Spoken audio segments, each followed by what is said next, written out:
BNP নেতা বীর মুক্তিযোদ্ধা জনাব ফজলুর রহমান গত ১ বছর ধরে আলোচনা এবং সমালোচনার একেবারে শীর্ষ পর্যায়ে রয়েছেন। এমনি তিনি যথেষ্ট আলোচিত এবং তার রয়েছে একটি গৌরব উজ্জ্বল ইতিহাস, এবং সেই ইতিহাসে তিনি কখনো ধান্দাবাজি করেছেন, কখনো চাঁদাবাজি করেছেন, অন্যের অর্থ লোপাট করেছেন। ইবলিশ শয়তানের সে কথা বলতে পারবে না। আমাদের প্রচলিত সমাজে যেটি রয়েছে সেটি হলো তেল মারা, ক্ষমতাকে আঁকড়ে থাকার জন্য ক্ষমতাধর যারা রয়েছেন দলের এবং সরকারের, তাদের পদলেহন করা। দ্বিতীয়ত, যাদের হাতে রাষ্ট্র ক্ষমতা রয়েছে, রাষ্ট্রের পিস্তল রয়েছে, গোলাবারুদ রয়েছে, আগ্নেয়াস্ত্র রয়েছে, তাদেরকে জমের মতো ভয় পাওয়া, যে জিনিসগুলো জনাব ফজলুর রহমান সাহেবের ভিতরে নেই। বাংলাদেশের মুক্তিযোদ্ধা অনেক আছেন, কিন্তু কর্মক্ষেত্রে সাহস দেখাতে পেরেছেন এবং সাহসী হয়ে দীর্ঘদিন ধরে মুক্তিযুদ্ধ থেকে আজ অবধি ঠিক একই ধরনের সাহস নিয়ে, বিপ্লব নিয়ে, শক্তি নিয়ে টিকে আছেন সম্ভবত জনাব ফজলুর রহমান একজন। মুক্তিযুদ্ধে তার সাথে অনেক বড় বড় বীর ছিলেন, অনেকে আহত হয়েছেন, অনেকে নিহত হয়েছেন, অনেকে স্বাভাবিকভাবে মারা গিয়েছেন, অনেকে জীবিত আছেন, কিন্তু তাদের কারোর বিরুদ্ধে আর্থিক কেলেঙ্কারি, কারোর বিরুদ্ধে বেয়াদবি করা, ঔদ্ধত্য দেখানো, অহংকারী একটা মনোভাব, এই জিনিসগুলো রয়েছে। কিন্তু জনাব ফজলুর রহমান তিনি যে কথাগুলো বলেন বা তার যে কথাগুলোতে যারা বিক্ষুব্ধ, সেটা একটা বিশ্বাসের বিষয়। কিন্তু ব্যক্তিগতভাবে তিনি কারোর সঙ্গে খারাপ আচরণ করেছেন, রাগারাগি করেছেন, কারোর সঙ্গে তার কোনো স্বার্থের সংঘাত হয়েছে, এরকম ঘটনা বাংলাদেশে দ্বিতীয়টি নেই। তো সেই জনাব ফজলুর রহমান তিনি এই গত ১ বছর ধরে জামাতের বিরুদ্ধে,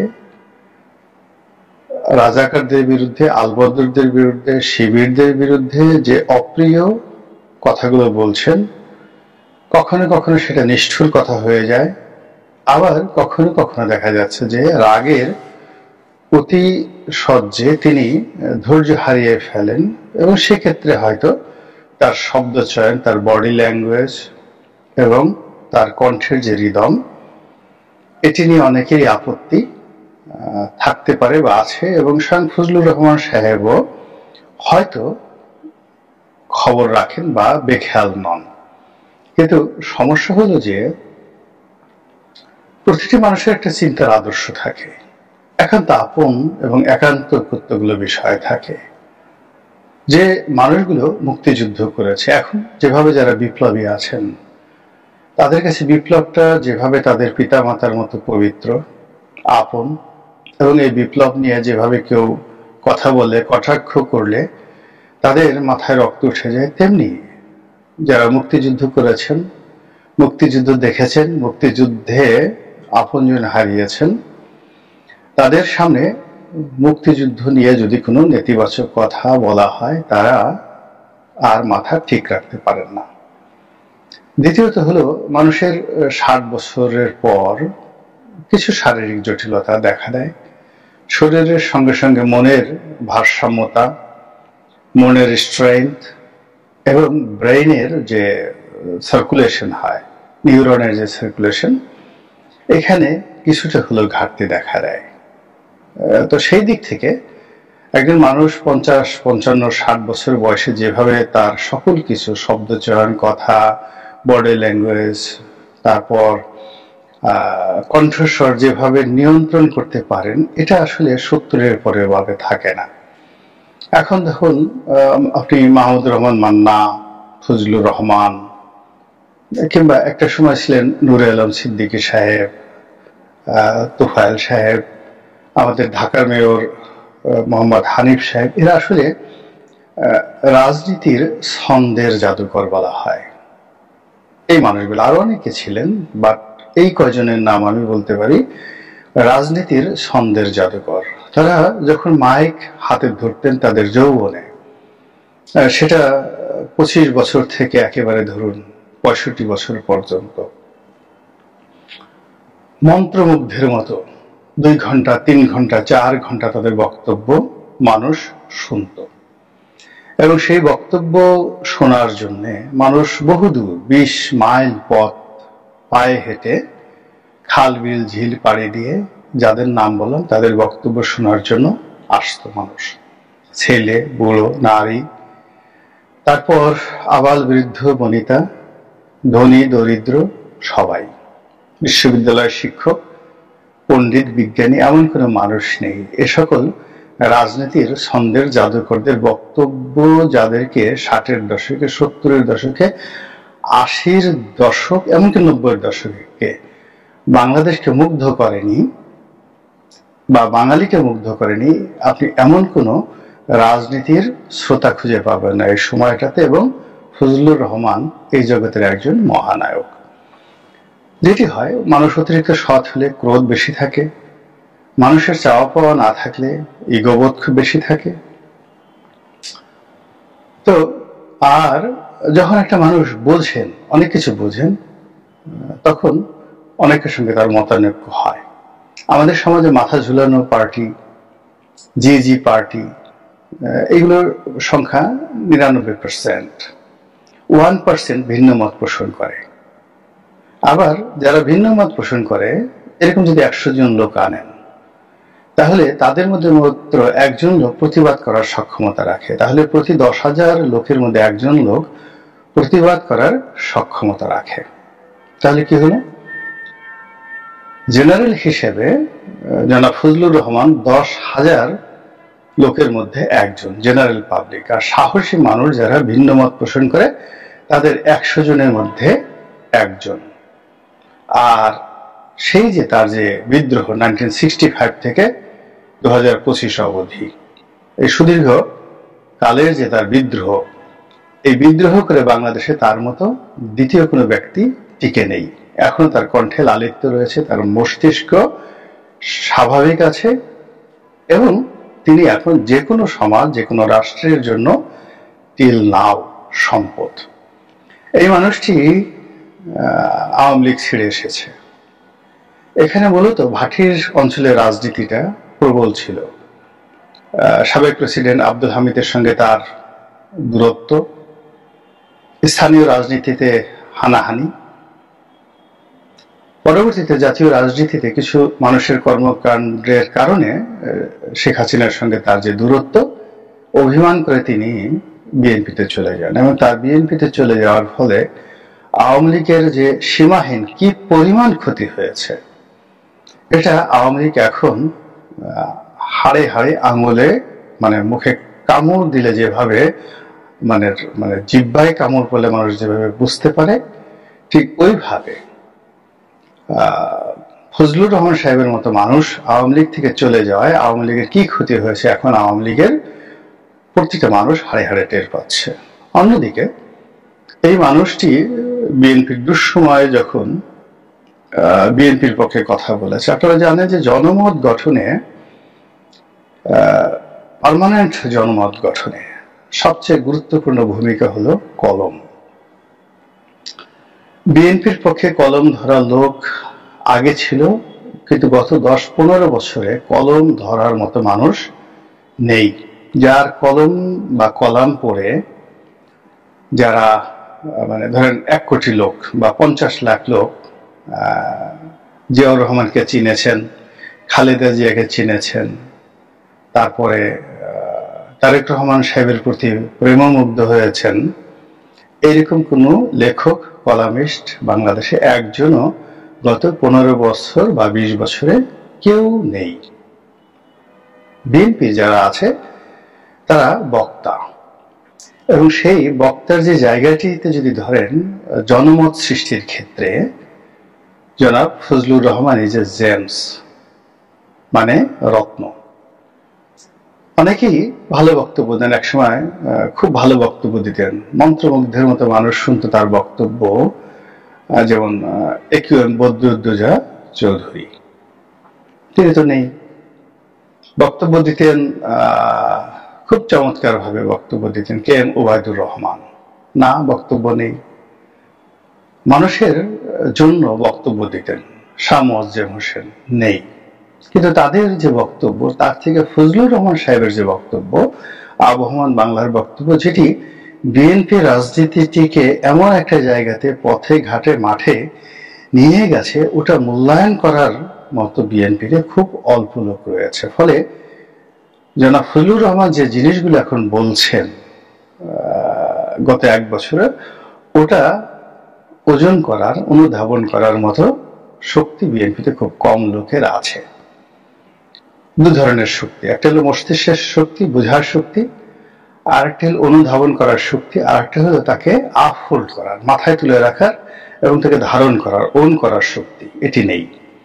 ওন করার জন্য যে সাহস দরকার, শক্তি দরকার, এটা বিএনপির গত 15 বছরে ছিল না এবং এখনো নেই। এখন তারা জামাতকে ভয় পাচ্ছে, এনসিপি কে ভয় পাচ্ছে, ডক্টর মোহাম্মদ ইউনূসকে ভয় পাচ্ছে এবং শেখ হাসিনা আওয়ামী লীগকে ভয় পাচ্ছে। কাজেই খুব সতর্কভাবে তারা কথাবার্তা বলার চেষ্টা করছে এবং কোনো মতে চিপা চাপা দিয়ে কোনো একটা সুযোগ সুবিধা খুঁজে ইলেকশন করে নির্বাচনে আসার যে মহা প্ল্যান তারা করছে, ওটা রেজাল্ট কিন্তু নাসিরউদ্দিন পাটোয়ারি বলে দিয়েছে, সর্বোচ্চ 50 থেকে 100টি সিট, যেটা নির্বাচন হলে। আর যদি এখানে যারা নির্বাচন পরিচালনা করবে তাদের সেই সিন্ডিকেটটা খুব শক্তিশালী হয়, তাহলে 2018 সনে যে ফলাফল হয়েছিল বা 2008 সনে নয়ন পার্লামেন্টে যে ফলাফল হয়েছিল, তার চেয়ে খুব বেশি ফলাফল হবে না যদি সিন্ডিকেট করে। তো এই বিষয়গুলো বিএনপির যারা লোকজন, তারা কগনিজেন্সে না নিয়ে তারা শুধু নির্বাচন করছে। নির্বাচনের মাঠে যে জিনিসটি দরকার সেটি হলো, আপনি বোঝার চেষ্টা করুন, যেটা ফজলুর রহমান বুঝতে পেরেছেন। আমি যতটুকু দেখেছি, ইউটিউবারদের মধ্যে শাহেদ আলম আছেন, ইদানিং তিনি বিএনপিকে যথেষ্ট ডিফেন্ড করার চেষ্টা করছেন। তো এই দুজনের যে অন্তর্নিহিত কথাবার্তাগুলো আমি দেখি, আমি এর মধ্যে নেই, আমি নিউট্রাল কথাবার্তা বলি। আমার বিএনপিকে বেনিফিট দেওয়া, আওয়ামী লীগকে বেনিফিট দেওয়া, অন্য কোনো দলের পক্ষে বলা, জামাতকে বেনিফিট দেওয়া, এটা আমি আসলে কথা বলা শুরু করার পর কখনই করিনি। আমার কাছে যখন যেটা ভালো মনে হয়েছে তখন সেটাই বলেছি। কিন্তু শাহেদ আলম বা ফজলুর রহমান সাহেব, ওনাদের মতো মানুষ যারা আছেন, তারা একটা ইন্টেলেকচুয়াল লেভেল একটা কৌশল করে চলেন। সেই কৌশলটা হলো, বাংলাদেশে আওয়ামী লীগের রাজনীতি মূল ধারায় আসতে 10 থেকে 15 বছর লাগবে, এটা হলো প্রথম। দ্বিতীয়ত হলো, এখন আওয়ামী লীগের যে সকল শীর্ষ নেতৃবৃন্দ আছেন তাদের মধ্যে একজনও বাংলাদেশে ফিরে আসবেন এবং রাজনীতিতে পুনর্বাসন হবেন, এর সম্ভাবনা আমি নাম বললাম না। প্রথম যারা পালিয়ে গেছেন, এরকম ধরেন 100 জন নেতা, তরুণ থেকে একদম বৃদ্ধ পর্যন্ত ফিরে এসে বাংলাদেশে রাজনীতিতে পুনর্বাসিত হবেন, আবার মঞ্চ কাঁপাবেন, এটার সম্ভাবনা 1%ও নেই। তাহলে কি হলো? এই যে 35% ভোট এবং তাদের আরো সাপোর্টার মিলে প্রায় 50% ভোট, তারা উদ্দেশ্যহীনভাবে ঘুরে বেড়াচ্ছে এবং তারা এই ফজলুর রহমান সাহেব বা শাহেদ আলমদের কথার মধ্যে এক ধরনের শান্তি খুঁজে পাচ্ছে, প্রশান্তি খুঁজে পাচ্ছে এবং তাদেরকে বিশ্বাস করতে চাচ্ছে এবং তাদেরকে ভালোবাসতে চাচ্ছে। ফলে এই লোকগুলো যখন বিএনপিকে ওন করবে বা বিএনপিদেরকে ওন করবে, বিএনপি না চাইলেও অনেক ভোট, আওয়ামী লীগের ভোট এখানে চলে আসবে। এই গেল একটা সমীকরণ। 2 নম্বর সমীকরণ হলো যে আওয়ামী লীগের ভোট কেনার জন্য, টানার জন্য, ম্যানেজ করার জন্য জামাত, এনসিপি প্রাণান্ত চেষ্টা চালিয়ে যাচ্ছে। আবার আওয়ামী লীগ ভিন্ন নামে, ভিন্ন কৌশলে, জাতীয় পার্টির মাধ্যমে হোক, অন্য যে কোনো মাধ্যমেই হোক না কেন তাদের অবস্থান টিকিয়ে রাখার জন্য প্রাণান্ত চেষ্টা করছে। এই নিউক্লিয়াসটি ফজলুর রহমানরা ভেঙে দিচ্ছে। তারা বঙ্গবন্ধুর কথা বলছে, মুক্তিযুদ্ধের কথা বলছে, কিন্তু শেখ হাসিনার কথা বলছে না। অথচ শেখ হাসিনা ছাড়া এখন আওয়ামী লীগ জিরো। তারা বঙ্গবন্ধুর কথা বলছে, মুক্তিযুদ্ধের কথা বলছে, আওয়ামী লীগের বঞ্চিত শোষিত নেতাকর্মীদের কথা বলছে, সৎ আওয়ামী লীগের কথা বলছে, কিন্তু সালমান এফ রহমান, অসৎ আওয়ামী লীগ, দুর্নীতিবাজ এদের কথাগুলো বলছে না। ফলে কি হচ্ছে দেখুন, সেই ব্রিটিশদের মতো একটা ডিভাইড অ্যান্ড পলিসি রোল এই ফজলুর রহমান সাহেবরা করছে, যাতে আওয়ামী লীগের বাস যাচ্ছে আর পুরো বেনিফিটটা বিএনপির দিকে আসছে।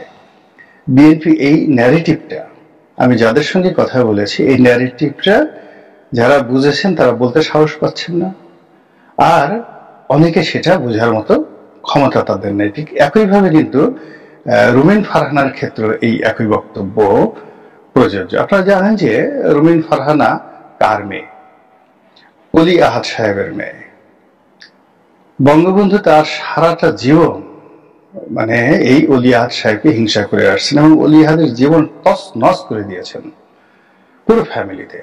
সেই রুমিন ফারহানা, অলি আহাদ, তাদের সঙ্গে আওয়ামী লীগের সম্পর্ক খুঁজে বেড়ানো, মানে এটা হলো যে তেল আর পানি একত্রে যেমন মেলে না, এইভাবে অলি আহাদ আর বঙ্গবন্ধু আর আওয়ামী লীগের রাজনীতি আর বঙ্গবন্ধু পরিবারের সঙ্গে অলি আহাদের পরিবারের রাজনীতি কোনোদিন মিলবে না। আপনারা অলি আহাদের বই যারা পড়েছেন তারা দেখবেন যে অলি আহাদের ভাই, ব্রাদার, আত্মীয় স্বজন সবাই আওয়ামী লীগ জমানাতে কিভাবে নির্যাতিত হয়েছে, কিভাবে নিষ্পেষিত হয়েছে, এবং বাংলাদেশে যে কয়েকটি এলিট পরিবার রয়েছে যাদের লেখাপড়া, সরকারি কর্মচারী থেকে শুরু করে ব্যবসা বাণিজ্যে একেবারে সর্বোচ্চ পর্যায়ে, তাদের মধ্যে অলি আহাদের পরিবার প্রধানতম।